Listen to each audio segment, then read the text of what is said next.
नमस्कार, आप सभी का स्वागत है हमारे YouTube चैनल विजुअल्स टेक्निकल्स में। और जैसा कि आप लोग जानते हैं कि 4 साल पहले हमने अपने सोलर मैन्युफैक्चरिंग यूनिट की एक वीडियो डाली थी और जिसमें हमने मशीन का सारा एक्सप्लेन किया था कि 4 साल पहले टेक्नोलॉजी मशीनों में क्या क्या थी।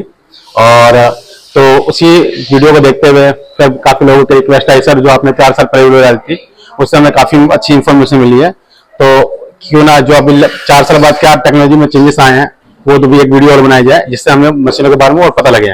तो आज हम आपकी रिक्वेस्ट पे ही दोबारा अपने मैन्युफैक्चरिंग यूनिट सोलवेंट के मैन्युफैक्चरिंग यूनिट पे आए हैं और हम आपको दिखाना चाहते हैं कि इसमें क्या क्या चेंजेस हुए हैं। 4 साल के बाद आपको मशीन में क्या क्या देखने को मिलेगा यूनिट, और हमारी मशीन बाकियों से डिफरेंट कैसे है वो उसमें हम आपको जो स्पेसिफिकेशन है उसमें दिखाते क्या क्या चेंजेस। आइए ठीक है, सबसे पहले तो हम बात करते हैं जो 4 साल पहले आप देखेंगे जो भी जितनी मशीनें थी सब में 23 पिंच रोलर आ रहे थे। पहले देखेंगे पहले ना इस तरीके के पिंच रोलर आ रहे थे, ये एक मेटल बॉडी है, खाली पतली सी सीट है, इस पे पिंच रोलर आ रहे थे और ये पहले की मशीनों में 23 पिंच रोलर आ रहे थे खाली। तो उस समय क्या होता है, एक तो देखो आप इसका इसके मुकाबले ये सॉलिड है पूरा और ये खोखला है और एकदम मेटल की सीट है बस खाली और कुछ नहीं है इसके अंदर। तो मेटल की सीट होने के बाद कई बार क्या होता था, पहले तो सबसे 23 पिंच रोलर 23 पिंच रोलर आते थे, अब वो पिंच रोलर हमारी मशीनों में 4 साल बाद उस टेक्नोलॉजी को अपडेट कर दिया, 32 पिंच रोलर बन गए हैं। और उसके बाद क्या है, कई बार ये पिंच रोलर अपडेट करने का रीजन क्या था, कई बार क्या होता था कुछ इंसिडेंट हो जाते थे, एक्सीडेंट हो जाते थे, तो उसमें क्या होता है कैरेज ना मीडिया में फंस के और जब ये पिंच रोलर लगे होते तो पूरे पिंच रोलर को तोड़ के निकल जाता था। तो उससे क्या दिक्कत होता है, क्लाइंट को जब पिंच रोलर चेंज कराना पड़ा पूरी असेंबली चेंज करानी पड़ती थी। अब इस केस में क्या है, जब से इस टेक्नोलॉजी जब हमने ये प्रॉब्लम को फेस करने के बाद हमने ये सॉलिड पिंच रोलर लगाए हैं। अब क्या होता है, कभी भी जैसे आपका एक छोटा सा एक्सीडेंट भी होता है या कैरेज टकरा भी जाता है, फंस भी जाता है, तो जब भी वो कैरेज टकराएगा तो खाली इसकी प्लास्टिक को तोड़ के निकल जाता है और ग्रिड अलग हो जाती है। तो उस केस में क्या होता है, आपको ये मेटल बॉडी चेंज करने की जरूरत नहीं है असेंबली के ऊपर वाली। इसमें क्या होगा, खाली प्लास्टिक वाले नीचे वाले असेंबली चेंज करनी पड़ती है और चेंज करने के बाद इजिली उसका सोल्यूशन हो जाता है। तो मेन रीजन ये था कि इसलिए हमने ये वाली असेंबली इसको रिप्लेस करके ये वाली असेंबली लगाई है। एक तो मेन रीजन ही हो गया। अब आप इसमें देखेंगे रबड़ जो इसमें लगी हुई है, ये रबड़ 2 पीस में है और बल्कि बहुत ही पतली रबड़ है। तो इससे दिक्कत क्या आ रही थी, ये रबड़ ना जैसे 2 साल 3 साल में जाने के बाद घिस जा रही थी। घिसने के बाद क्या होता, कस्टमर 1-2 साल बाद ही उसका प्रिंट ना छोटा बड़ा होने लग गया था। तो इस चीज का प्रॉब्लम का सोल्यूशन करते हुए हमने अब आप देखेंगे, देखिए इसमें जो रबड़ है इसकी ग्रेड का हमने साइज बढ़ा दिया, इसका डायमीटर बहुत बढ़ा दिया, ये मोटी कर दिया ताकि जो चीज 2 साल में घिस रही थी वो 5 साल 4 साल में जाके घिसे और जिससे क्लाइंट को ज्यादा प्रॉब्लम फेस ना करनी पड़े। अब आप इन दोनों को देख सकते हैं, डिफरेंस देख सकते हैं दोनों में। ये देखिए इस रबड़ में और इस रबड़ में डिफरेंस देख सकते हैं, दोनों पतली कितनी है, ये कितनी पतली है और ये कितनी मोटी है। तो वो चीज मेन डिफरेंस तो ये आ गया। इसके बाद अब आप बात आते हैं इसके बेड पे। अब आप बेड देखिए, पहले बेड था, बेड बाकी कंपनियों के बेड भी देखेंगे आप, उसमें भी 8 हेड का बेड होता है। हमारे बेड में और बाकी के बेड में अंतर मैं आपको बताता हूँ। अब देखिए इधर आइए, ये हमारा 8 हेड का कैरेज है। 8 हेड में क्या होता है, पीछे 4 हेड लगते हैं और आगे 8 हेड लगते हैं। कई बार क्या होता है, कंपनी कुछ बेड तो 8 हेड का दे देती है, बट जो पीछे वाले 4 हेड है तो वहां तक प्रिंट होते तो कोई दिक्कत नहीं है, बट जो आगे के 4 हेड लगते हैं तो उससे दिक्कत क्या आती है, बेड छोटा होने के कारण जो 4 हेड के थोड़ा सा पोर्शन होता है हेड का वो बेड पे आ जाता है इस वाले रेडियस पे। तो रेडियस में आने पे जो प्रिंटिंग होती है, प्रिंटिंग क्लियरिटी नहीं आती क्योंकि ब्लर मारने लग जाता है। इसलिए हमने बेड के साइज को बड़ा किया है ताकि हमारे 8 के 8 पीस इस पे एग्जैक्टली साइज पे सेट हो सके और प्रिंटिंग क्वालिटी में कोई डिफरेंस ना आए। एक तो ये मेन रीजन हो गया, डिफरेंस दिख गया आपको। जो तीसरा डिफरेंस है, पहले जैसे आपने देखा होगा 4 साल पहले ही वीडियो देखी होगी, पहले जितनी मशीनों में हीटर आते, फ्रंट हीटर आता, बैक हीटर आता, मगर बेड में हीटर नहीं आ रहा था। बेड में हीटर नहीं आ रहा था तो क्या हो रहा था, जब हद से ज्यादा ठंड हो जाती थी तो कई बार मीडिया सूख नहीं पाता था, तो उसके अंदर आपको अलग से एडिशनल हीटर ऐड करना पड़ता था या रूम में हीटर लगाना पड़ता था। अब क्या होता है कि हमने बेड के अंदर भी हीटर इंस्टॉल कर दिया है। तो बेड के अंदर हीटर इंस्टॉल करने के बाद बाई चांस मान लो मीडिया पीछे से आया, पीछे से आने के बाद पीछे तरफ पूरी तरह नहीं सूख पाया, तो हिट नहीं हो पाया, तो इस बेड पे आकर यहाँ सूखेगा, यहाँ हिट होगा, यहाँ हिट होने के बाद यहाँ पे हिट होगा, तो जैसे प्रिंट होगा, प्रिंट होने के बाद इंस्टेंट सूखना स्टार्ट हो जाता है। तो सबसे बड़ा डिफरेंस तो ये आ गया। इसके बाद आइए आपको बताते हैं एंटी क्रैश सेंसर के बारे में। अब देखिए कई लोग ऐसे थे, जैसे अब ये होता है कि इंसिडेंट तो कभी एक्सीडेंट कभी किसी को बता के नहीं होता कि हमारे साथ कभी कोई दुर्घटना होगी नहीं, वो कभी भी हो सकती है। तो कंपनी जब भी हमारी अपडेट करती है तो कस्टमर के एंड से सोचती है। और इसमें क्या है कि एक्सीडेंट होता है तो उसका सोल्यूशन क्या क्या है, हमने एंटी क्रैश सेंसर लगा रखा है। ये देखिए आप, इधर भी और इधर भी दोनों तरफ दोनों तरफ एंटी क्रैश सेंसर लगा हुआ है। अब ये एंटी क्रैश सेंसर क्या करता है बेसिकली, जब भी आपकी मान लीजिए सपोज करें कई बार हम काम करते करते ध्यान नहीं रहता, कोई भी आया कस्टमर ऐसे बैठ गया है, खड़ा हो गया, अब कई बार बात करते करते इतना ध्यान रहता है, बस कैरिज हमारा वहां पे खड़ा होता है, बट कस्टमर आगे यहाँ पे ऐसे खड़ा हो गया है। कई बार किसी ने कमांड दे दी, तो कमांड होने के बाद कैरिज उसका अगर ये एंटी क्रैश सेंसर नहीं लगा होगा तो कैरिज हाथ तोड़ता है तो लगाता है, बट जब से एंटी क्रैश सेंसर लगा दिया, जैसे इसको टच करेगा कैरिज वहीं कहीं खड़ा हो जाएगा।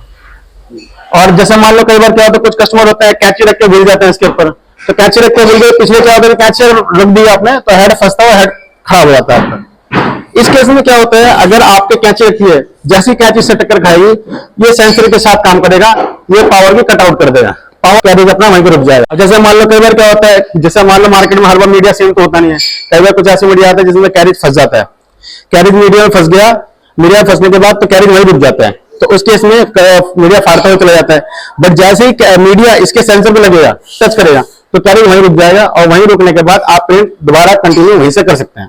सबसे बड़ा बेनिफिट तो ये है कि कई बार क्या होता है, जैसे किसी का भी अगर कैरिज रुक गया बीच में, तो प्रिंट दोबारा कंटिन्यू करना पड़ता था, दोबारा शुरू से प्रिंट काट के, बट वो अब नहीं, अब नए सिरे से वहीं से प्रिंट आपका कंटिन्यू प्रोसीड हो जाएगा। एक तो मेन डिफरेंस हो गया। इसके बाद आइए एक चीज और दिखाते हैं आपको। अब देखिए हाइट एडजस्टेबल कैरिज है, हाइट एडजस्टेबल कैरिज है। अब देखिए इसमें थोड़ा जूम कर सर इनको यहाँ पे दिखाइए, ये देखिए, अब देखिए आप देखेंगे तो ये अप एंड डाउन हो रहा है, ये जैसे आपने देखा, जैसे मैं इसको रोटेट कर रहा हूं, ये दिखाइए, जैसे मैं इसको रोटेट कर रहा हूं तो ये कैरिज ऊपर जा रहा है, और जब मैं इसको एंटी क्लॉकवाइज रोटेट कर रहा हूं तो ये डाउन जा रहा है। बेसिकली ये जो मैकेनिज्म है, इसलिए हमने ऐड ऑन किया है कि कल को कस्टमर, हमें नहीं पता क्या मीडिया प्रिंट करने वाला है। फ्लैक्स मीडिया में बेसिकली 10 फीट का मीडिया कोई भी हो जो प्रिंटेबल हो। अब कुछ होता है कस्टमर जैसे फैब्रिक मीडिया प्रिंट करते हैं या कैनवस प्रिंट करते हैं, तो कैनवस मीडिया जो होता है वो मोटा मीडिया होता है। तो उस केस में क्या होता है, अगर हम इसको नेट से इसको अप डाउन करें तो वो बहुत ही मतलब इतना इजी नहीं है चेंजेस करना उसमें, बट ये जो स्मूथनेस है इसमें, इस कैरिज इस एंटी क्लॉकवाइज रोटेशन से, तो इससे क्या है कैरिज अप डाउन इजीली हो सकता है, और इससे आप कितना ही मोटा मीडिया और पतला मीडिया प्रिंट कर सकते हैं अपने अकॉर्डिंग।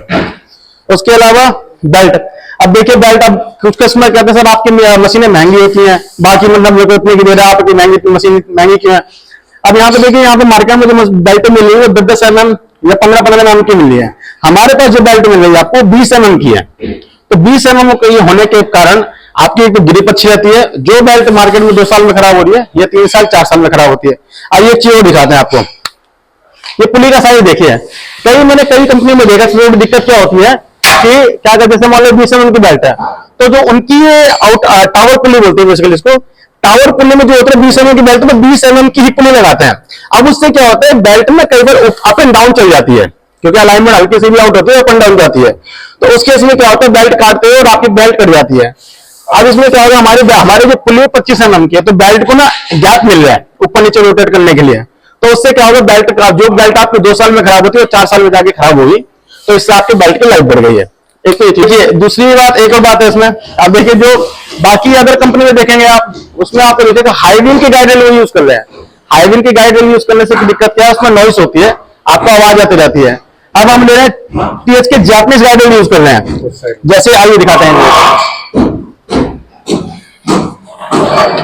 ये देखिए, हम टीएचके की ओरिजिनल गाइड रेल यूज कर रहे हैं, जो बिल्कुल ही साइलेंट है, बिल्कुल साइलेंट ही गाइड रेल है, जो अगर आप काम कर रहे मशीन चला रहे हैं ना, तो आपको बिल्कुल आवाज नहीं आएगी किस तरीके से। एक तो बेनिफिट मिल गया। अब देखिए जैसे क्या होता है, अब मार्केट में सस्ती मशीनें मिल रही है, अब ये एलएम ब्लॉक लगा हुआ है, इसमें हमने डबल एलएम ब्लॉक लगा रखे हैं। जैसे देखिए, ये जो एलएम ब्लॉक लगे हुए हैं, इसके पीछे डबल एलएम ब्लॉक है, ताकि आपकी जो प्रिंटिंग क्वालिटी को स्मूथ है, और दिक्कत किसी तरीके से ना है कि आपको एलएम ब्लॉक घिस जाता है तो आपके प्रिंट में जिगजैग की लाइनें लग जाती है, प्रिंट में ब्लरनेस आ जाती है।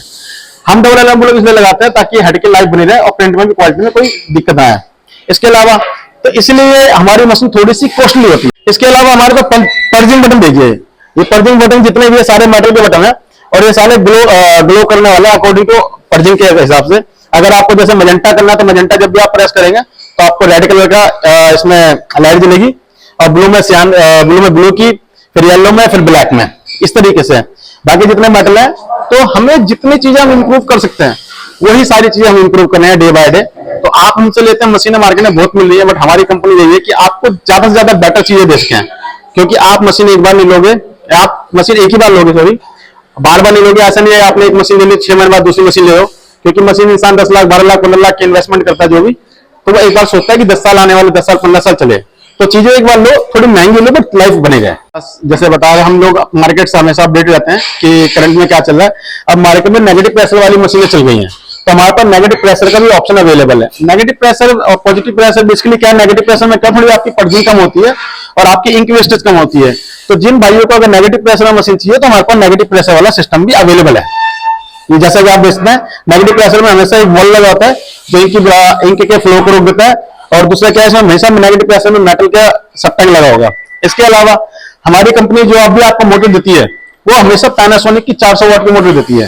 ये देखिए, अब आप कहिए पैनासोनिक की, ये देखिए ये पैनासोनिक की ओरिजिनल मोटर है। इसका ड्राइवर भी देख लीजिए आप, ये 400 वाट का है। तो हमारी मशीनों में जो क्वालिटी है ना, वो क्वालिटी अगर हम चीज ले आपसे पैसे ले रहे हैं तो उसकी हम वर्थ वाली चीज भी दे रहे हैं आपको। इसके अलावा हमारे पास ना डिफरेंट काइंड्स ऑफ मॉडल है, आपके अकॉर्डिंग, आपके रिक्वायरमेंट के अकॉर्डिंग। कुछ ऐसे मॉडल भी है जो कुछ लोग ऐसे बोलते हैं कि मुझे 2 पार्ट वाली मशीनें चाहिए, तो 2 पार्ट वाली मशीनें भी आयोग का भी दिखाए थे 2 पार्ट वाली मशीनें। और मतलब डायरेक्ट मशीन पूरी असेंबल मशीन नहीं जा सकती, तो ये मशीन 2 पार्ट में भी अवेलेबल है। ऊपर का पोर्शन अलग हो जाता है और नीचे का पोर्शन अलग हो जाता है, तो इसमें आपको कहीं भी आप इजीली ले जा सकते हैं। इसके अलावा मेरे पास डिफरेंट काइंड्स ऑफ मॉडल है। एक मॉडल मैंने आपको ये दिखाया, एक मॉडल ये बन रहा है। इसके अलावा एक मॉडल ये रहा हमारा, 2 पैक पर ये जाने के लिए हमारी मशीनें दिखाते हैं। देखिए अब हमारे पास ना एल्यूमिनियम बीम, जैसे हमारी जितनी मशीनें आ रही हैं वो आयरन बीम पे थी, और हमारे पास ये एल्यूमिनियम बीम है, और एल्यूमिनियम बीम पे भी हमारे पास मशीन अवेलेबल है। अगर जैसे तो एक कस्टमर है, उनकी ये इको सॉल्वेंट है 10 फीट पे इको की डिमांड थी इको सॉल्वेंट की, तो ये 10 फीट पे इको सॉल्वेंट उनको चाहिए, 10 फीट पे इको दे दी हमने। दूसरी बात उनकी कंडीशन क्या थी कि मुझे एल्यूमिनियम का ही बीम चाहिए, और मुझे जो ऑप्शन चाहिए मुझे ऐसा ऑप्शन करे कि मैं कल को उसमें डबल गाइड रेल भी लगा सकूं। एक गाइड रेल को तो हमने मशीन लगा रखी है, और दूसरे डबल गाइड रेल के लिए हमने ऑप्शन छोड़ रखा है इसमें। तो कल को अगर आप कोई कस्टमर है, जैसे कुछ कस्टमर होता है आयरन पे भी मशीन चलती है, और कुछ कस्टमर होता है जिनकी डिमांड होती है कि मुझे एल्यूमिनियम बीम पे ही चाहिए, तो एल्यूमिनियम बीम चाहिए तो हमारे पास एल्यूमिनियम का बीम भी अवेलेबल है। और कोई भाई और जिनको 10 फीट पे इको चाहिए हो या 10 फीट पे यूवी रोल टू रोल चाहिए तो वो भी हमारे पास अवेलेबल है। इसके अलावा अब जैसे यहाँ पे ऑप्शन तो दे रखा है, अगर अभी हमारे पास रिसेंटली मौजूद नहीं है कि डबल गाइड रेल वाली पे मशीन पे, और बाकी अगर आपको चाहिए तो डबल गाइड रेल पे और एल्यूमिनियम बीम दोनों के साथ में, बस इसमें थोड़ी सी कॉस्टिंग आपकी ऐड हो जाती है। इसके अलावा ये हम आपको वैक्यूम सिस्टम दिखाते हैं, वो 2 या 3 लगे होते हैं। अब 2 या 3 लगे में इसमें सबसे बड़ी दिक्कत क्या आती है आपके साथ कि कल को आप मीडिया लगाते हैं, मीडिया कई बार ना सक्शन नहीं कर पाता और मीडिया उठ जाता है, फंस जाता है। अब आप आइए दिखाते हैं, हमारी जो मशीन है उसमें 6 या 7 वैक्यूम फैन लगे होते हैं। आप देख सकते हैं 2 3 4 5 6 वैक्यूम फैन लगे हैं, ये ताकि अच्छे सक्शन के लिए आप कोई सा मीडिया लगाए, मोटे से मोटा मीडिया, ये उसको सक्शन कर सके और मीडिया उठे ना, और आपका कैपेरेंट किसी तरीके से खराब ना हो। तो इन चीजों को ध्यान रखा है।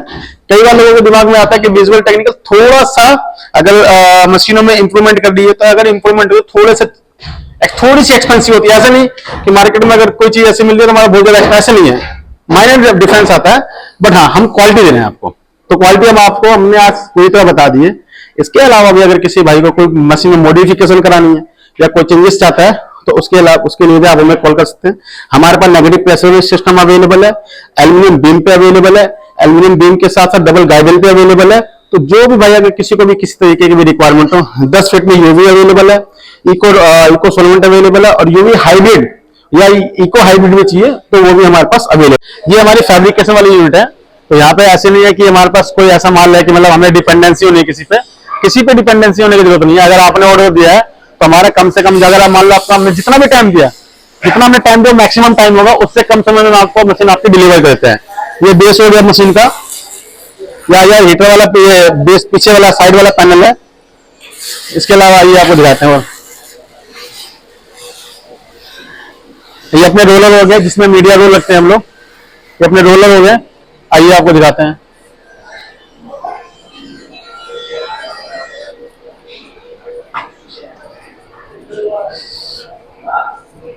ये हमारी कोटिंग यूनिट है, यहाँ पे हमारा पेंट होता है, और ये सारा पाउडर पेंट होता है, और जिसमें हीट ट्रांसफर पेंट होता है। मतलब आपको ऐसा नहीं है कि हम local paint colour, split paint colour, ऐसा कुछ नहीं है।